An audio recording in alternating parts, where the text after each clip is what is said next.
Olá, eu sou o Miguel e bem-vindo ao segundo episódio do Política Tchê.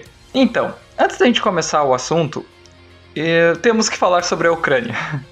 Está sendo atacada pela Rússia covardemente, por mais que o Bolsonaro não queira aceitar. É basicamente um massacre quando o teu exército tem 10 vezes mais do que o exército do teu oponente, quando tu não tem nenhuma justificativa plausível para fazer isso. Somos o time Ucrânia, estamos torcendo por eles e queremos que a cidade resista. E eu acredito que todo brasileiro quer isso. Só uns gato pingado que não aceitam, eles simplesmente não têm uma opinião própria, eles só sabem repetir o que os divulgadores do governo falam. Força Ucrânia, espero realmente que tu saia bem dessa situação, né? Eu sei que...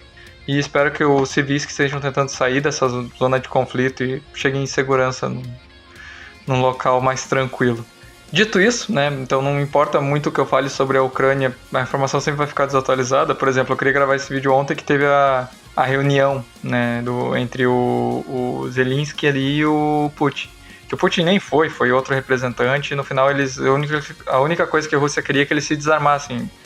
Parecia até uma piada, sabe? Nem parecia que o comediante era o Zelensky. Bom, então falando agora do Estado, eu tava esse final de semana conversando com alguns amigos meus e a gente tava comentando sobre o quanto o Rio Grande do Sul é politizado. E eu falei que não, né? Eu não achava o Rio Grande do Sul politizado. E eles falaram, que tu não comparou com os outros estados.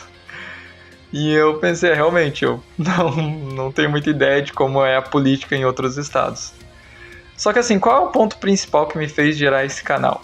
É aqui, né? Então, qual é o ponto que a gente tem que conversar? Aqui. Não importa que o outro é ruim, isso não nos torna bom, sabe? Isso simplesmente nos faz ser menos ruim que aquilo, mas nem perto isso é uma coisa boa, sabe? É como, tipo, tu tá no trabalho teu e entra um cara que faz uma função ruim, depois entra outro que faz uma função pior que ele. O que entrou antes não vira bom automaticamente, sabe? Um peso ruim não te faz te tornar um peso bom. Então, eu tava vendo, né, dei uma pesquisada ali e notei algumas coisas. Eu vou pegar 5 deputados federais, pra gente dar uma rápida olhada, né. A minha fonte foi o Ranking dos Políticos, é um site que, assim, ele tem bastante, não é nem polêmica, mas se tu não apoia privatizações, então o teu ranking ali vai ser baixo.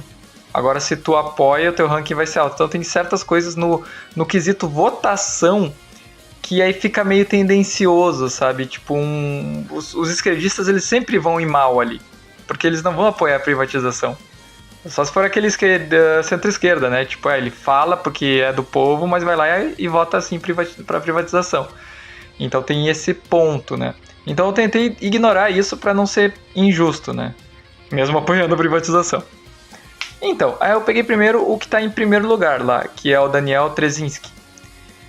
Ele não tem nenhum projeto aprovado, né? O que não é não é, nossa, que horrível.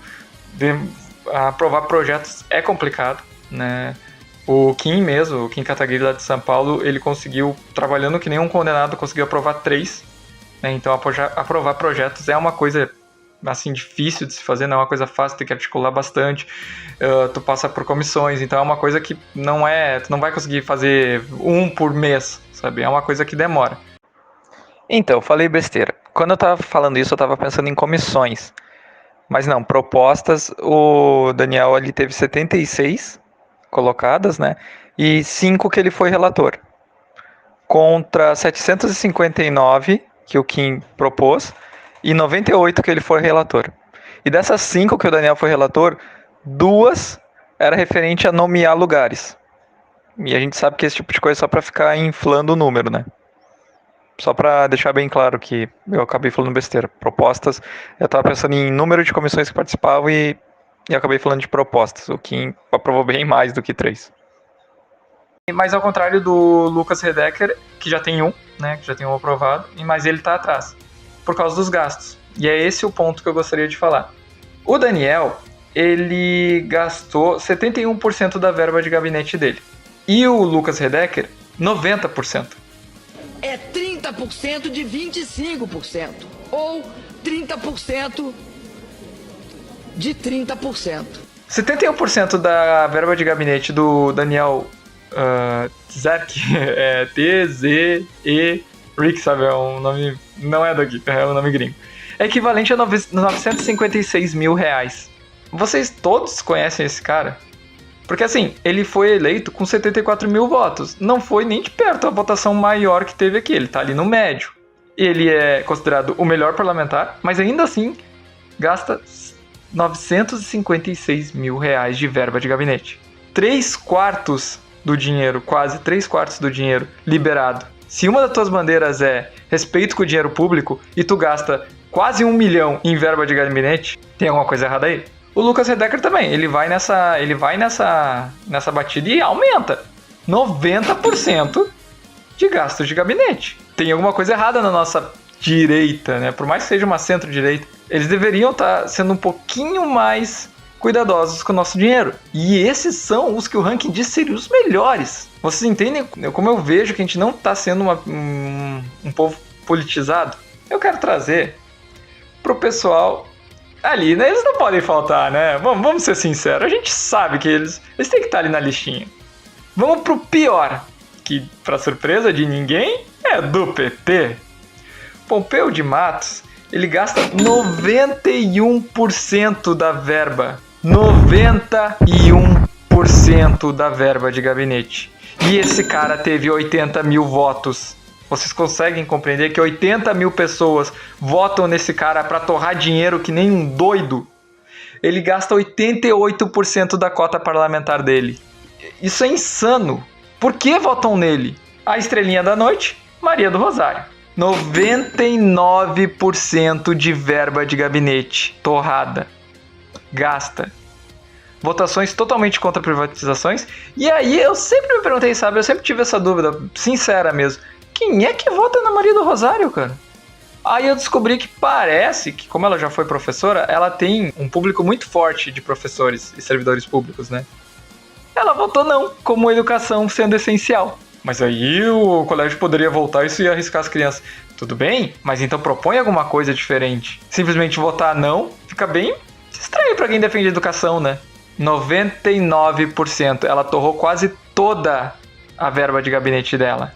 74% de cota parlamentar. Isso dá 3/4. Só faltou 1% para ela não pegar isso. E essa mulher tem 97 mil votos. Quase 100 mil gaúchos votam conscientemente nessa mulher para ir lá e gastar o nosso dinheiro. Para ir lá e fingir que é empurrada. Para ir lá e ficar discutindo com os outros. A gente é politizado. Mesmo? Eu quero acreditar que sim. Que quando a gente vota nessas pessoas é só porque a gente esquece de ver o histórico delas. Quando a gente dá 114 mil para uma mequiona da vida gastar 86% da nossa verba de gabinete, é porque a gente acredita numa figura que ela foi há muito tempo atrás. E hoje só vota por costume. Não, a gente não está falando sobre esquerda e direita. A gente está falando de respeito com o nosso dinheiro. A gente está falando de trabalho. De pessoas que vão lá, apresentam resultados pífios e gastam o nosso dinheiro.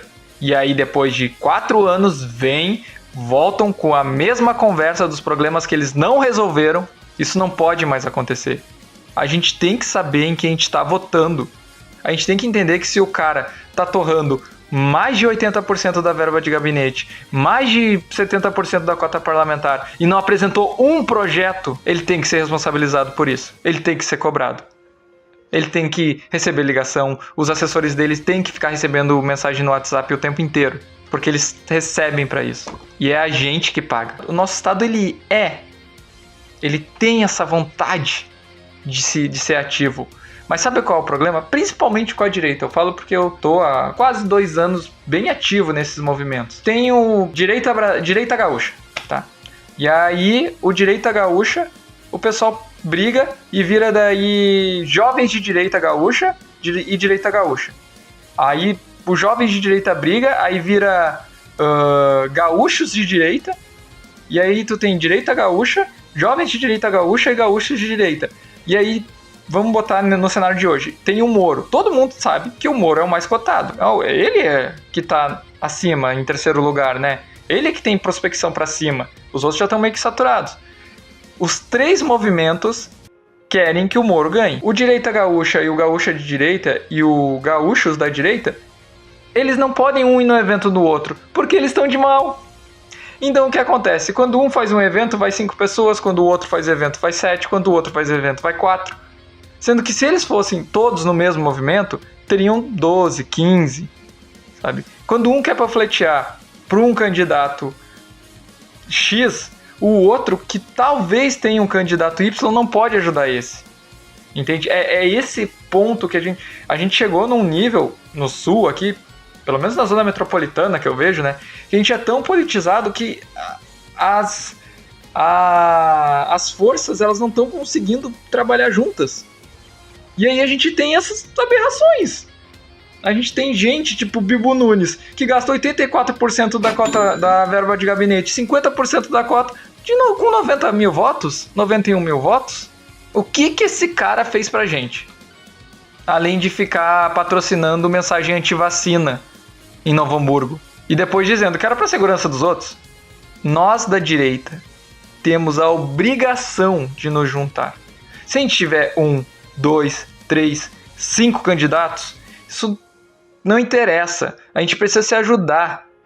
Porque senão vai ficar o movimento X com 300 votos, o movimento Y com 400 votos, o movimento B com 600 votos, e a gente não levanta ninguém. Se a gente é politizado e a gente entende que a democracia é para trabalho em equipe, a gente tem que trabalhar junto. Esse foi meu pensamento de hoje. Eu espero realmente que o pessoal que é da direita liberal, que quer realmente mudar esse estado, trabalhe todos juntos, né? A gente possa trocar figurinha, conversar com contatos, a gente possa alavancar os nomes que a gente acredita, continuar indo Pompeu, Maria do Rosário, Bibo Nunes, Van Hatten, que foi um baita de um traidor, e ele sabe disso. Ele entrou com o discurso anti-PT e virou um bolsonarista raiz, que é basicamente um petismo verde e amarelo. E eu sinto em falar isso porque eu realmente acreditei no Van Hatten. Eu votei nele e fiz pessoas votarem nele, pra ele ir lá e ficar sendo governista de gado. Então, pessoal da direita liberal que acredita que a gente pode mudar esse cenário, vamos trabalhar de verdade, vamos andar tudo junto na rua. Se tiver que fazer campanha para 3, 4 deputados, vamos fazer, mas não vamos desistir por causa de birrinha boba. Porque para ficar separado, a esquerda toda junta. Ele já tem até mapeado ali cada região, quantos votos eles vão pegar, e eles vão botar os mesmos de sempre. Uma votação quase igual. Porque eles sabem, a gente precisa chegar lá e dizer que tem outra opção. Assim como a gente está fazendo com o Moro. A gente precisa fazer com os deputados também. E em 2024 a gente precisa fazer com os vereadores também. Senão vai ser sempre a mesma história. Muito obrigado por ter ouvido esses pensamentos. Espero poder começar a trazer vídeos de rua também, ou alguns mais trabalhados. Que nem eu falei, eu vou fazer uma lista dos vereadores, que eu acho muito importante começar a conversar com alguns. Principalmente porque a gente precisa entender mais sobre o Rio Grande do Sul de fato. O trabalho das prefeituras de cada cidade. Entrevistar algumas ONGs também, mas isso é trabalho para o futuro, né? Agradeço a atenção, até o próximo vídeo e um abraço, tchê!